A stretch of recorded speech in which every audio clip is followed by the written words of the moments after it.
South Korea's Lotte Chemical Corp is looking to list its Malaysian petrochemical unit on Bursa Malaysia to raise funds for a plant in Indonesia.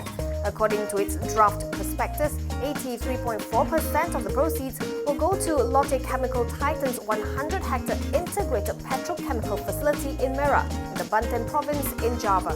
The rest will go to 2 plants in Pasir Gudang, Johor, and listing expenses. It did not say how much it was planning to raise, but a Reuters report previously indicated the proceeds could total $1.5 billion. Of the 740.48 million new shares to be issued, just over 92% will be for institutional and select investors, about 6% for the public, and 0.86% for the company's directors and employees. The listing is expected to take place during the third quarter of 2017. Lotte Chemical Titan currently operates 11 petrochemical manufacturing plants in Malaysia and 3 in Indonesia. It exports to 60 countries.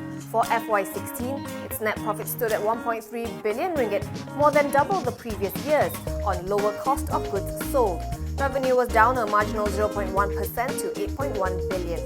As at end FY16, net assets stood at 9.3 billion ringgit, with 1 billion in cash and 75.4 million in borrowings.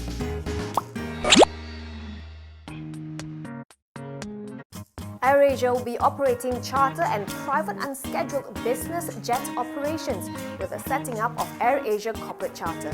This after it acquired a used 20-year-old Bombardier Global Express business jet from Caterham Jet Global for $10 million cash. AirAsia Executive Chairman Kamarudin Maranon and Group CEO Tony Fernandez are the sole shareholders of Caterham Jet Global via their private vehicle Tune Group. According to AirAsia's filing to Bursa today, the new subsidiary will acquire and manage the aircraft and become a full-fledged charter and private unscheduled business jet operator. AirAsia CEO Irene Omar and Deputy Group CEO in charge of operations Tarumalingam Kanagalingam will be its directors. The incorporation of the new unit is not expected to have any immediate effect on the issued and paid-up share capital or substantial shareholders' shareholdings of AirAsia.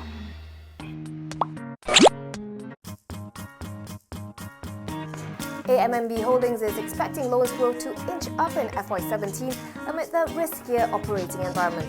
The group, which of course owns AmBank Berhad, had previously said that it only expects to see progress in the second half of the year. Group CEO Sulaiman Muhammad Tahir says AMMB is aiming for better figures, in his own words, a few percentage points higher than in FY16. AmBank had registered about 5 to 6% loan growth in the preceding financial year. On the sector's outlook, Sulaiman says consumer confidence, FDIs and equities have been picking up.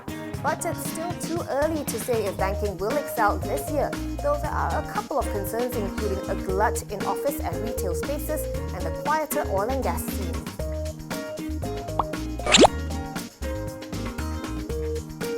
Petronas and its subsidiary Patgas are still in talks with the Energy Commission to finalise the structure for the liberalisation of the gas business. This includes commercial terms such as tariff as well as technical aspects. Patgas MD and CEO Yusuf Hassan says the group is in full support of the liberalisation and letting third parties use their infrastructure, and that liberalisation would ensure more competitive and reliable supply. Petronas and Patgas have a 1-year grace period in terms of preparing and reviewing the agreement. They're also looking at issues to be ironed out with the Energy Commission, such as off-takers that include shippers and buyers. The Inland Revenue Board is defending its drastic penalty hike for tax evaders, saying this is a way to deal with hardcore defaulters. In case you haven't heard, companies and individuals who fail to pay their taxes or submit inaccurate filings will face a 100% penalty of their arrears starting January 2018. Right now, the penalty is 45%. DG Sabin Samita says the new measure would elevate the level of voluntary compliance among the most stubborn tax dodgers. These include repeat offenders, those who refuse to cooperate during an audit, and those who've already been audited before and are still failing to comply with tax laws. If you think this is harsh, the IRB is actually empowered to impose up to 300% penalty under the Income Tax Act of 1967.